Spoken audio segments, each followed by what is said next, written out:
Good evening, everybody. I'm Chief Superintendent Stephen Jones. I'm the Area Precinct Command. I'm Detective Chief Superintendent Kerry Hughes of South Wales Police. I want to provide an update on our investigation into the murder of Joanne Penney following a shooting in Talbot Green on Sunday evening. Police were called to an address at Llys Illtyd at 6:10 p.m. on Sunday, where Joanne was found seriously injured, having been shot to the chest. Despite the best efforts of emergency services, she died at the scene. Our thoughts are with Joanne's family and friends at this time, and we are doing everything we can to support them.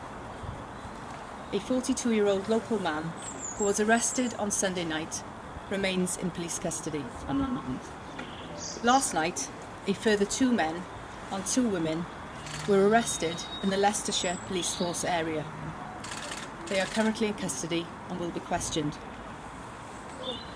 Whilst these arrests are a significant development, the investigation into Joanne's death is continuing, and we have teams of experienced detectives and specialist staff working hard to establish the circumstances of this tragic incident.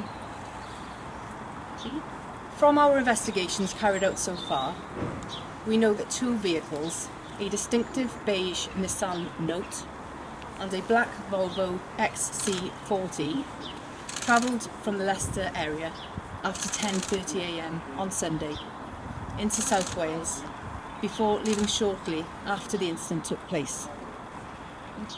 We need information about the movement of these vehicles and their occupants, including any dashcam footage, particularly from commercial vehicles, for any journeys on Sunday.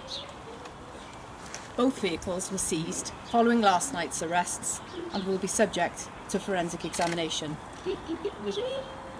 Whilst we have teams of officers carrying out house-to-house and CCTV inquiries, I also appeal for any dashcam footage or CCTV around Llys Illtyd and the nearby retail park between 5:30 and 6:30 p.m. on Sunday, which may have captured these vehicles and any witnesses. The investigation continues at pace, and we are working hard to establish a motive for Joanne's killing. We are exploring several lines of inquiry, including the possibility that she was the victim of mistaken identity.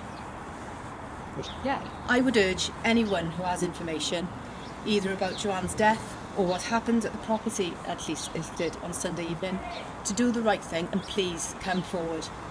The smallest piece of information could be of vital importance. Thank you. I'd finally like to thank the local community for the level of support they've offered this investigation to date. I understand how concerning this will be for local residents. Increased patrols will be taking place not only as part of the investigation into Joanne's death, but to provide wider community reassurance. Thank you, ladies and gentlemen. Thank you.